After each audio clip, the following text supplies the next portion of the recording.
Queridos irmãos, sejam todos bem-vindos. Mais uma sequência de questões trazidas pelos amigos que me servem aqui como material para desenvolver esses vídeos, ok? Como sempre digo, eu não predetermino aqui a quantidade das questões que eu vou desenvolver, eu vou vendo aqui conforme o tempo, mas aproximadamente aí por volta de 4 ou 5 questões por vídeo, tá bom? Vamos lá, a primeira questão de hoje. É muito comum ser dito que a prática de asanas do Hatha Yoga no Ocidente são um tipo de deturpação ocidental do verdadeiro yoga de Patanjali. Como você vê isso? E qual é o ponto de vista do Vedanta de Ramakrishna sobre isso? Há algum comentário positivo ou negativo? Bem, realmente é bastante comum, não é, que seja dito isso, né? As pessoas veem a prática de yoga na realização dessas posturas físicas, né?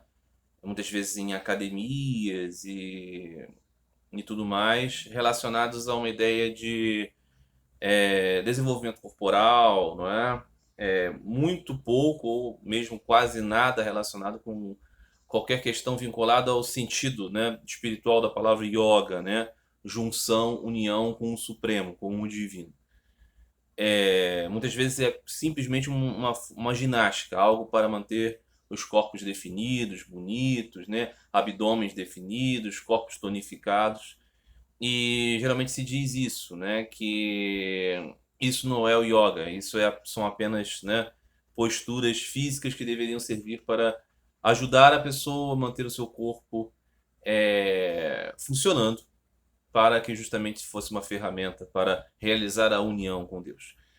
É claro que existe mesmo uma distorção a respeito da utilização dessas posturas, dessa tecnologia, digamos assim, excluindo completamente, né, a característica da realização espiritual. Mas isso também não significa dizer que não seja bom, não seja útil, não seja válido cuidar do corpo. Então, o que nós podemos dizer é que há um subaproveitamento, né, da perspectiva do Hatha Yoga, né, o yoga das asanas, das posturas, se nós não contemplamos nada mais além de cuidar do nosso corpo. Mas cuidar do nosso corpo é uma coisa boa. Então, a demonização também do cuidado com o corpo é errado. Há para muitas pessoas também a ideia de que se você for uma pessoa espiritual, você deve ser negligente com o seu corpo. Isso é muito falho, pois o nosso corpo ele pode ser uma ferramenta ou ele pode ser também um tipo de obstáculo para termos atenção à questão espiritual. Então, se bem orientado, as posturas do Hatha Yoga vão ser uma boa ajuda para que tenhamos um corpo mais forte, não é? A respeito da perspectiva da Ordem Ramakrishna, de fato não é uma ênfase, né, da Ordem Ramakrishna, o Hatha Yoga, os asanas. A Sri Ramakrishna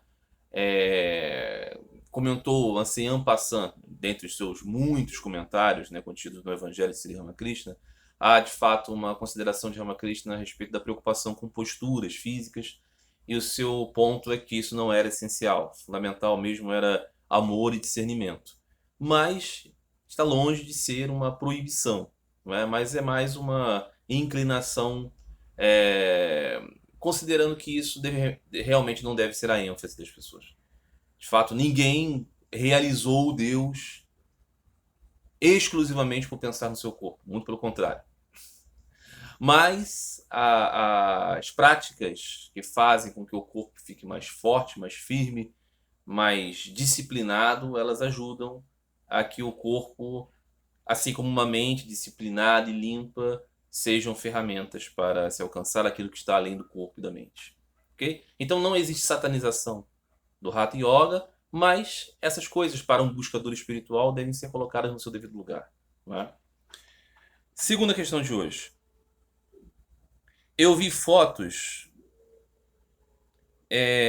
de corpos de santos chamados incorruptos da Igreja Ortodoxa.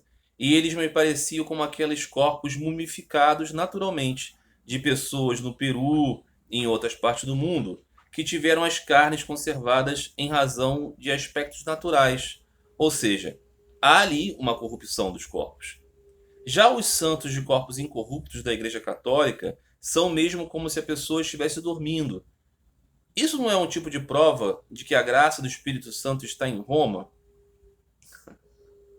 Eu já tratei dessa questão em um vídeo específico sobre o tema dos santos incorruptos. Vou deixar inclusive aqui linkado, né? Ao final do vídeo vai ter um vídeo apontado e um deles vai ser dois vídeos apontados e um deles será esse, justamente por causa dessa consideração aqui.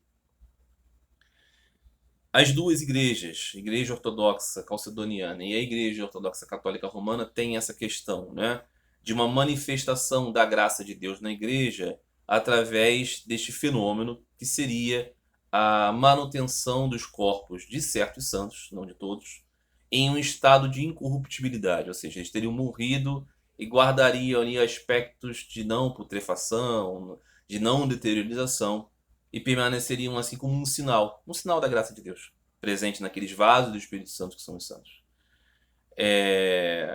As duas igrejas tratam dessa questão com ênfases diferentes e com caracterizações diferentes, verdadeiramente. Na igreja ortodoxa, de fato, você tem isso, né?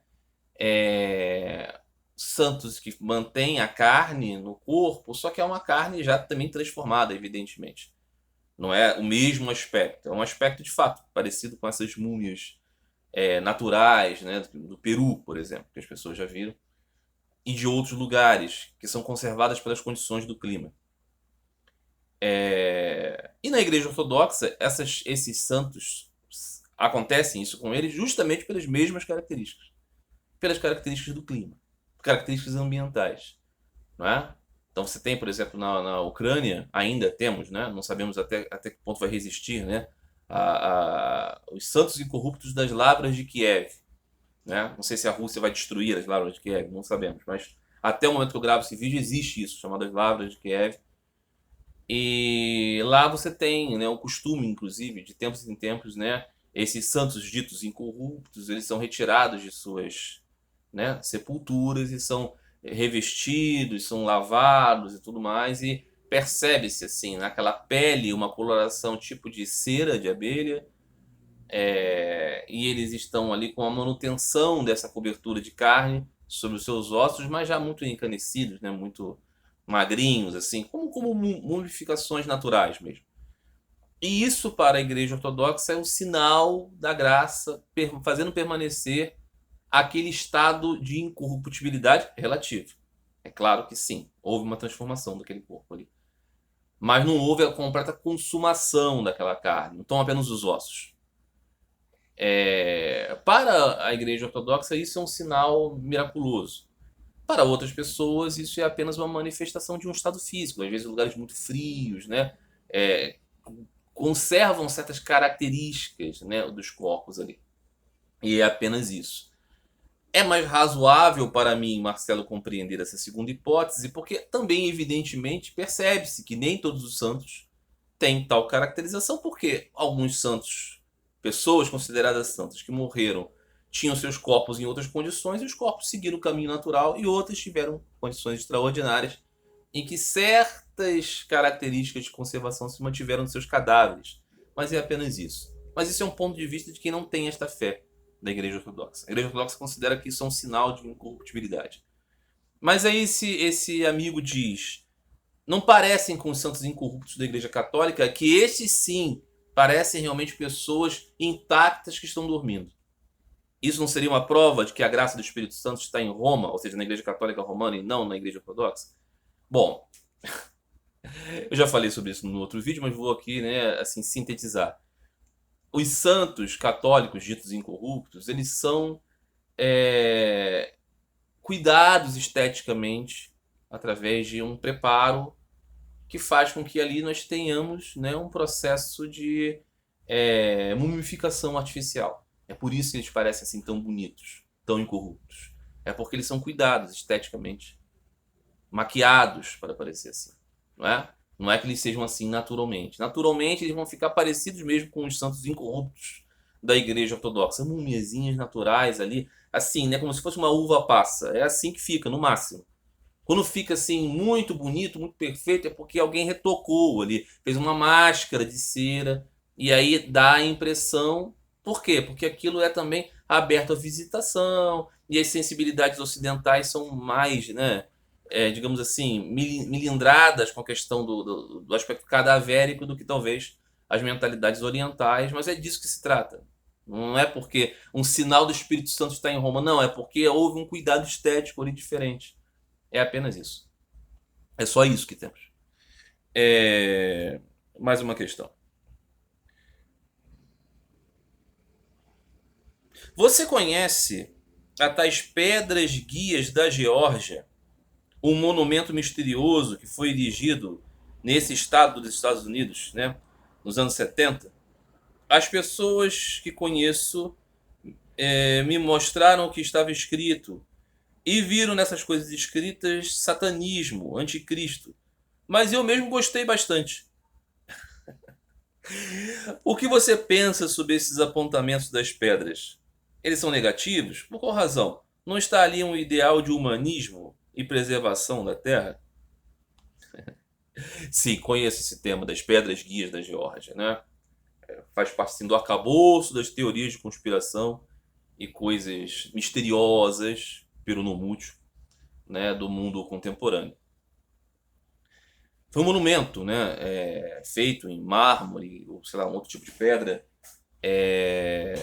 por uma pessoa, né, nos Estados Unidos, que quis se manter assim, digamos, incólume, que encomendou um serviço para colocar lá num lugar ermo, numa fazenda, este monumento, né, escrito em várias línguas e grande, né, que tem assim esses apontamentos, né, e parece realmente meio misterioso. Vamos ver o que está escrito nas tais pedras guias da Geórgia. Mas assim, é bom que fique claro, foi uma empresa que fez, ok? Não surgiu do nada, não tem nada a ver com um alienígena. Não, alguém mandou fazer. Vamos ver o que está escrito lá. Diz o seguinte, são resoluções, né, para a humanidade, aparentemente. A primeira delas é manter a humanidade abaixo de 500 milhões em um perpétuo equilíbrio com a natureza. Conduzir a reprodução sabiamente, aperfeiçoando a aptidão física e a diversidade. Unir a humanidade por meio de um novo idioma vivo. Controlar a paixão, a fé, a tradição e todas as coisas com razão moderada. Proteger os povos e nações com leis e tribunais justos. Permitir que todas as nações regulem-se internamente, resolvendo disputas externas em um único tribunal mundial. Evitar leis insignificantes e funcionários públicos desnecessários. Equilibrar direitos pessoais com deveres sociais. Valorizar a verdade, a beleza e o amor, procurando harmonia com o infinito. Não ser um câncer sobre a terra, deixar espaço para a natureza. E aí repete-se, deixar espaço para a natureza. Muito bem, essas são as considerações. Aí esse amigo diz que acha tudo isso muito legal e algumas pessoas veem isso sinais do anticristo. Bom, primeiramente, por qual razão as pessoas veem isso sinais do anticristo? Porque aqui existem apontamentos que as pessoas apontam como sinais clássicos do anticristo, como, por exemplo, uma governança mundial. Né? Em um dado momento diz aqui, né? Permitir que todas as nações regulem-se internamente, resolvendo disputas externas em um único tribunal mundial. Bom, em um único tribunal mundial não existe, mas nós temos coisas, né? Nós temos a ONU, nós temos, né, a Organização Mundial de Comércio, nós temos mecanismos internacionais, né, que buscam regulamentar o quê? Os interesses comuns das nações em disputas. Aqui está colocando um tribunal que se tornasse isso mais efetivo. Algumas pessoas acham que isso é tal governo do anticristo, governo mundial e tal. Eu acho que é uma proposição que já está, de certa maneira, em uso, em caminho, e que melhor seria se fosse mais aperfeiçoada, né? Como nós vemos agora nessa questão da invasão da Rússia à Ucrânia, nós percebemos uma certa impotência de mecanismos internacionais para regular as relações entre as nações. E é por isso que alguém chega lá, invade um outro país e as outras pessoas ficam sem saber o que fazer. Então, é claro que isso aqui é positivo, que não significa destituir as nações dos seus governos, mas sim constituir um tipo de ferramenta é, válida, que realmente funcione para tornar possível as resoluções de questões internacionais. Unir a humanidade por meio de um novo idioma vivo. É uma formulação que já foi feita por algumas pessoas ao longo do tempo, né? Surgimento de línguas internacionais, né? Como o Esperanto, por exemplo, e outras coisas, mas o que acaba acontecendo verdadeiramente é que, de tempos em tempos, né? Um idioma acaba prevalecendo, né? Como um idioma muito falado, mas na maioria das vezes nós temos idiomas que são mais prevalentes do que outros, né? Então nós temos hoje, na atualidade, a questão do inglês, por exemplo, né?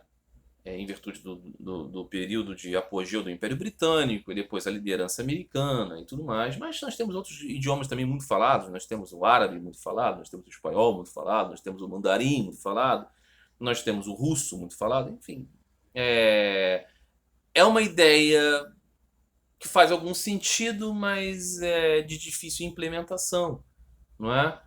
Mas, assim, ok. Uma ideia que as pessoas podem concordar. Seria bom se tivéssemos, mas de certa maneira, o inglês hoje desenvolve essa função, não é? O inglês é uma língua de conexão de toda a humanidade hoje em dia. Aí fala outras coisas, né? Equiparar direitos pessoais com deveres sociais. De certa maneira, isso já existe, né? Preocupação com direitos humanos, com normas universais de civilidade, já está por aí. Qual é o ponto mais polêmico aqui, né? Os dois pontos mais polêmicos, né? Manter a humanidade abaixo de 500 milhões em um perpétuo equilíbrio com a natureza. Como que se faz isso? Nós somos 7 bilhões de pessoas. Vai fazer o quê? Vai exterminar a humanidade que excede esse número e vai manter através do quê? Então, assim, esse tipo de proposição parece assim sem cabimento e parece uma semente para ideias totalitárias e favorecem considerações eugênicas. Esse ponto de vista, muitas pessoas podem olhar e dizer assim, uma péssima ideia, não é? Aí o outro diz, né, que pode ser polêmico, não ser um câncer sobre a Terra, deixar espaço para a natureza. Muitas pessoas se confrontam com isso achando que é uma preocupação do ecologismo exacerbado. Mas, de fato, se nós não cuidarmos do nosso planeta, nós não encontrarmos um meio de sermos mais integrados com os outros seres desse planeta, nós vamos prejudicar a nossa própria vida. Então, não ser um câncer sobre o planeta faz sentido porque talvez nós sejamos a espécie que menos harmonicamente lida com o planeta. Não é? Definitivamente sim. Então a gente precisa encontrar um meio. Agora, o meio não pode ser a redução da humanidade, né? E o estabelecimento de um número arbitrário. Enfim, o que eu penso dessa coisa toda? Eu não é nem satânico, evidentemente, né? Para ser satânico deveria ter o próprio Satanás existindo, ele não existe, então não é por aí. Mas assim, eu acho que algumas coisas já são pensadas e outras coisas são mal formuladas. Mas é só isso. Não existe aqui nada de misterioso, nada de grande obscuridade. O cara que fez isso, né, que criou essas pedras, que colocou lá o monumento, eu acho que pensou justamente no quanto mexeria estimularia a imaginação das pessoas, né? E tornaria isso então mais significativo justamente por causa disso, né? Do apego que as pessoas têm ao misterioso, né? Ao sensacionalismo das coisas, mas é só isso, né? Existem ao longo do tempo na humanidade muitas proposições de como seria melhor se fizéssemos isso ou aquilo. Temos aí códigos e códigos e códigos, proposições, proposições, proposições. Essa é mais uma, apenas. Né? Exoticamente concebida. Só isso. Outra questão. As tradições religiosas veem a masturbação como um pecado. Como você compreende isso em uma perspectiva vedântica? Bom, de fato, existem, né, muitas considerações a respeito da questão da masturbação, mas não é apenas da masturbação, né? caso das tradições, né, do cristianismo, né, do judaísmo, né, nós temos o tema, né, especificamente da masturbação, né, o pecado de Onã. Vamos lembrar, né, aquele personagem, né, do Antigo Testamento. O pai dele era um homem rico, teve dois filhos, né, o primogênito e o segundo filho, Onã. O primogênito se casou, mas morreu, deixando a esposa viúva sem filhos. O que acontece?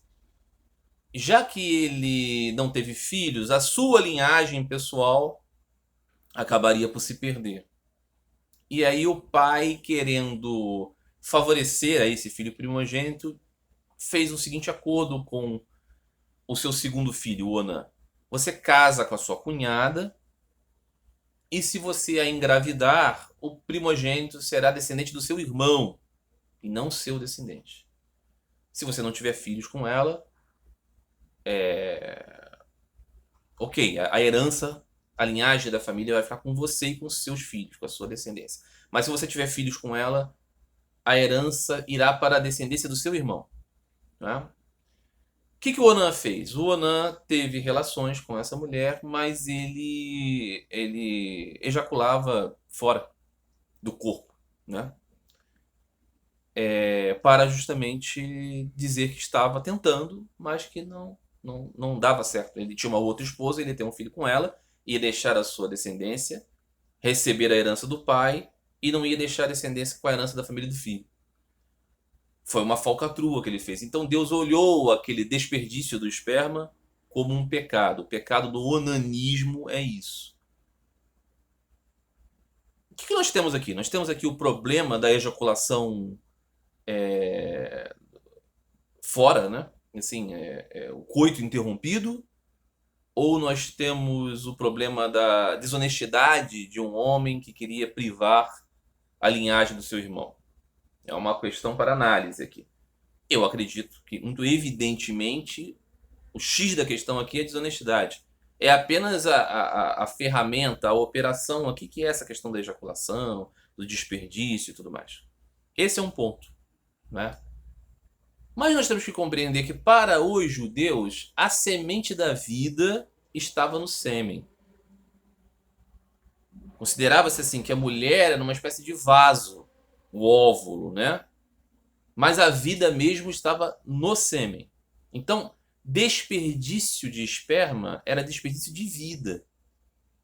Então, assim, quando alguém, para obter prazer pessoal, se masturba, seria como se estivesse desperdiçando vida. Tanto é que aqui o impacto é sobre o desperdício do sêmen. Então, assim, a masturbação feminina, nesse caso aqui, observando esses parâmetros, não teria nenhuma consequência. É muito importante dizer que esse tipo de cultura, esse tipo de mentalidade é muito voltada para um homem. Não está muito se preocupando com a mulher, né? A mulher é tudo aqui um objeto. E aí nós devemos pensar, isso faz sentido hoje? Em que, graças a Deus, né, na maioria das nossas sociedades aqui, sobretudo no Ocidente, não existe mais essa dicotomia absurda entre homem e mulher? Claro que não. Então, nós temos um outro paradigma, né? As pessoas entendendo que quando você faz uso da masturbação, você está fazendo uso dessa poderosa energia, a energia da sexualidade, de modo egoísta, de modo único e exclusivamente voltado para o seu contentamento. E se você preservasse isso para as relações sexuais dentro do casamento, você iria sublimar essas energias. Há uma outra conotação que vai dizer que esta poderosa energia da sexualidade, ela é uma força para o indivíduo que é desperdiçada frivolamente através da masturbação, e isso prejudica suas forças para a vida, para o intelecto, para uma série de coisas. Muito bem, vamos pensar, né? A ideia de que você só possa fazer uso, né, da sua potência sexual para o casamento ou para a feitura de filhos, ela não está longe de ser uma coisa sublime, de ser uma coisa muito elevada. Não é? Os animais fazem filhos, né? E isso não faz com que eles sejam, por isso, mais elevados e sublimados, mais unidos a Deus. Isso faz parte da nossa carnalidade, da nossa animalidade. Não é?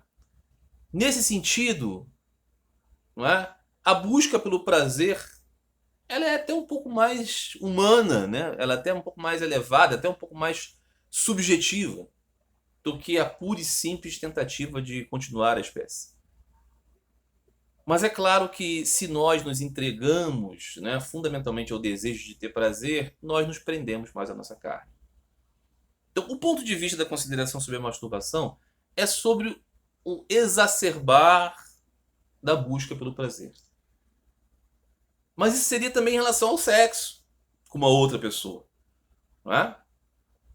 Uma pessoa espiritual, né, estamos falando aqui de um ponto de vista espiritual, religioso, do ponto de vista da busca por essas coisas. Ela modera as suas paixões todas. As paixões do intelecto, as paixões da carne. Moderação.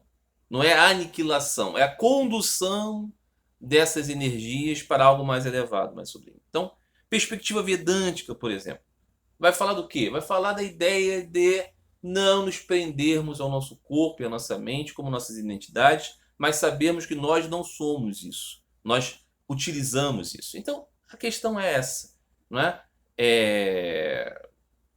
Conhecimento do próprio corpo, descoberta de zonas de prazer, tudo isso faz sentido, tudo isso é positivo, desde que não fiquemos tomados por isso de modo viciante, por exemplo, né? E de modo também a reduzir o uso dessa energia para a própria relação sexual, não é?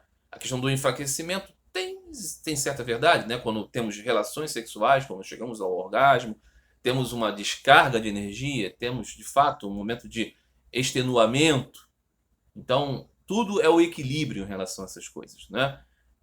A ideia de que as partes, né, sexuais do corpo sejam sujas, sejam nojentas, sejam pecaminosas por si mesmas é evidentemente uma distorção, evidentemente um problema, não é, que só atrapalha. Mas é claro que uma pessoa que busca o caminho espiritual deve saber que moderar essas paixões é importante. Então é isso. Não é nem satanização, nem também completa leniência e deixar isso correr. Há fases da vida, né, quando somos muito jovens, adolescentes e tudo mais, que a questão dos hormônios, né, é muito pungente e tudo mais, e isso está mais, né, condizente ali. Às vezes a pessoa não tem, por exemplo, um relacionamento, não tem um namoro, ou, por exemplo, quer ter um namoro casto e tudo mais, muitas vezes a masturbação vai ser uma válvula de escape para isso. Mas ao longo do tempo é importante que isso seja moderado, né? De modo a não ser excluído da nossa vida, mas também que não seja um elemento tão forte que mine nossas energias e a nossa atenção para o que verdadeiramente somos, né?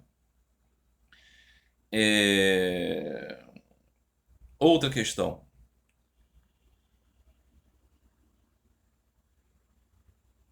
Há um espírito conectado com os embriões congelados? Se sim, o que eles vivenciam nesse estado? Se não, como é possível haver vida sem espírito? Bom, muito bem. Essa é uma questão polêmica, né?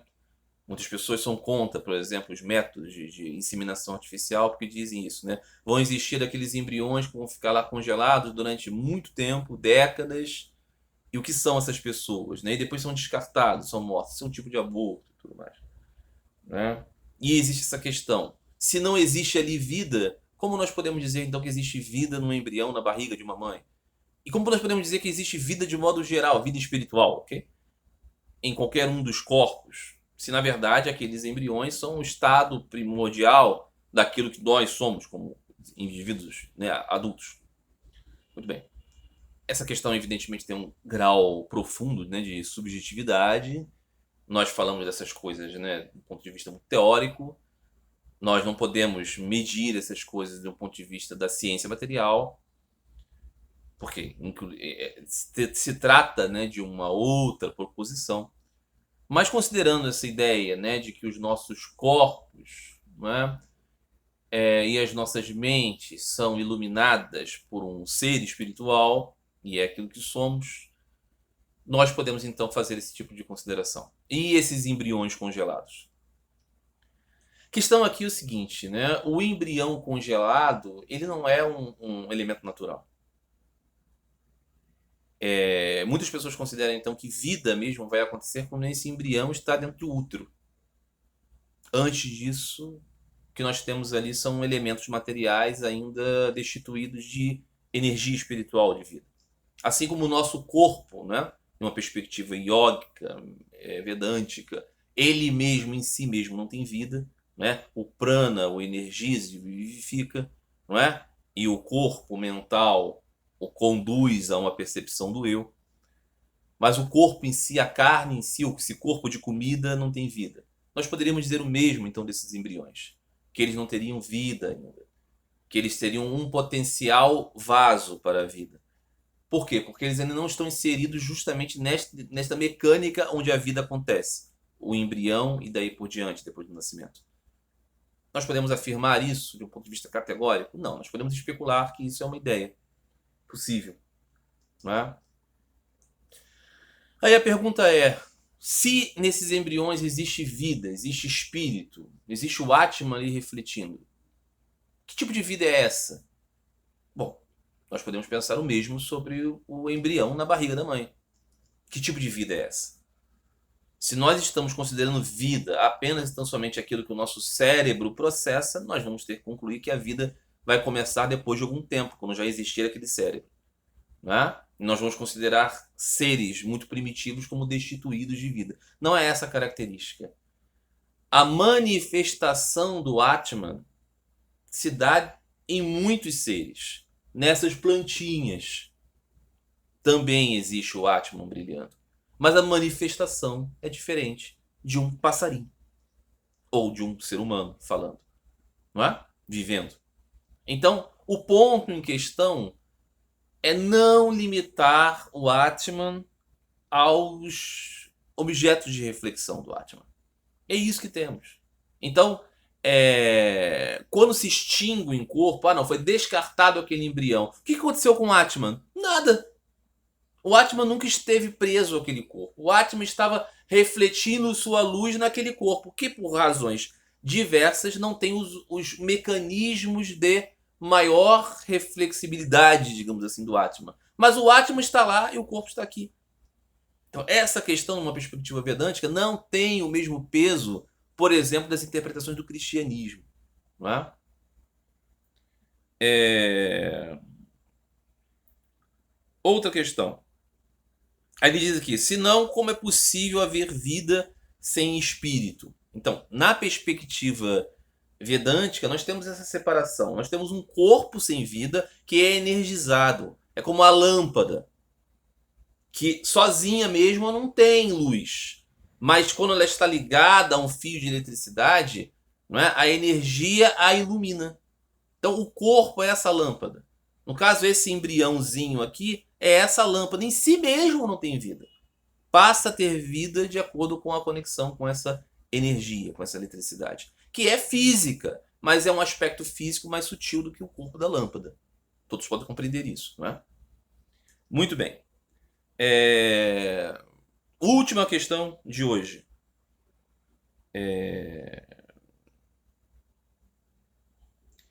As pessoas que recorrem a métodos de inseminação artificial, barrigas de aluguel, agem bem ou mal, de acordo com uma perspectiva espiritual mais esclarecida? Já começamos aqui uma subjetividade boa.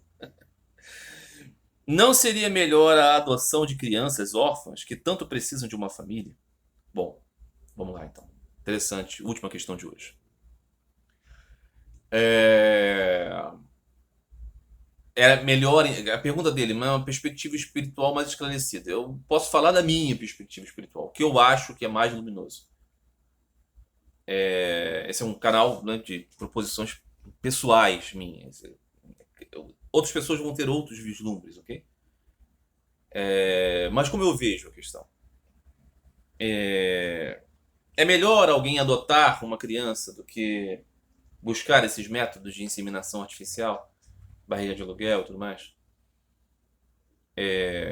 Inseminação artificial, né? Pegou, né, o material genético do homem, da mulher, e e inseriu isso na mulher mesmo que deu esse material para que ela possa ter essa gestação.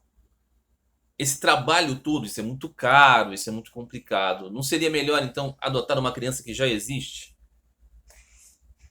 E sendo que essas crianças precisam de um lar, precisam de amor, e essas pessoas que querem ter um filho, querem tanto amar, por que então não amam crianças que já existem, em vez de deixar elas para lá e buscar todo esse trabalho que a natureza mesmo não permitiu ter, né?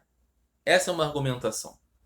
O ponto aqui é que nem todas as pessoas têm o coração o suficientemente grande, ou suficientemente capaz, ou suficientemente hábil para poder adotar uma criança que não seja o seu filho na carne e sentir por ele o mesmo amor. É muito especial isso.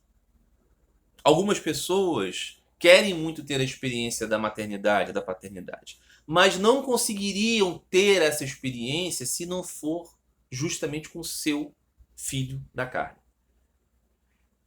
Algumas pessoas não, algumas pessoas podem adotar uma outra criança e fazer, vai ser o meu filho, eu vou amar como tal. Essas pessoas têm uma condição muito espiritual, muito especial, uma percepção das coisas muito, muito linda. Mas não é para todos assim. Então, algumas pessoas têm mais dificuldade de conseguir. Eu sou pai de duas crianças. Eu amo profundamente os meus filhos. E eu sei que amo os meus filhos de um modo incondicional e natural desde sempre, porque vi neles uma conexão também material, que eu não sei se eu conseguiria desenvolver com crianças que não fossem os meus filhos. Eu nunca pensei na possibilidade, né, de adotar crianças. E me compadeço muito com o fato de crianças que não têm um lar, que não têm uma casa. E por que isso acontece? Eu poderia ser um cuidador de uma criança, certamente, uma ou duas, né? Acho que seria maravilhoso fazer isso. Eu, provavelmente me afeiçoaria muito a essas crianças, mas isso não seria para mim a mesma relação que eu tenho com os meus filhos, em virtude de alguma limitação minha, não é? Que eu acho que é muito comum a muitas pessoas, não é? Talvez isso se transformasse, eu não sei, não vivi a experiência. Mas é diferente, não é? Então, algumas pessoas que querem ter a experiência da maternidade, da paternidade, precisam, né, realizar isso que faz com que elas tenham esta conexão. Mas seria mais elevado se não precisassem disso? Se não precisássemos disso? Claro, claro. Seria mais elevado que nós pudéssemos ver todas as pessoas como nossa família. Sabemos que não é fácil isso. Sabemos que nós temos a tendência a limitar a nossa conexão, não é? Nosso sangue, aí depois vem a nossa cultura, a nossa nação, o nosso aspecto étnico, não é? Nós nos associamos mais àquilo que é mais próximo de nós fisicamente, aquilo que é mais próximo de nós visualmente. Isso é mais elevado ou menos elevado? Isso é menos elevado do que aquele que é expansivo e que ama a todos. Só que nós não podemos exigir de todas as pessoas esse salto. Então, a identificação de que a adoção é um caminho mais sublime é correto. Agora, mesmo percebendo a jornada espiritual, é sábio não querer dar saltos, não é? Não querer artificializar essas virtudes. Então, eu acredito, né, que muito bom seria e deve ser se existir um incentivo à adoção, se existir um incentivo, inclusive por leis mais fáceis, mais competentes, para que exista de fato a adoção de crianças que já nasceram por famílias que queiram ter filhos, que isso seja incentivado, sem dúvida nenhuma, mas nós não podemos cobrar de todas as pessoas essa abertura do coração. Okay? Por isso que há espaço também para esses métodos. E a tecnologia permite, não é? Nosso desenvolvimento, né, das ciências permite esta possibilidade, né, da inseminação artificial e de outros métodos. Então eu acho que são coisas conciliadas, complementares, atentando para as características reais das pessoas. Tá bom, meus amigos? Por hoje é só. Muitas questões boas, algumas conectadas umas com as outras. Espero que vocês tenham gostado. E até o próximo vídeo. Um grande abraço a todos, no amor de Cristo.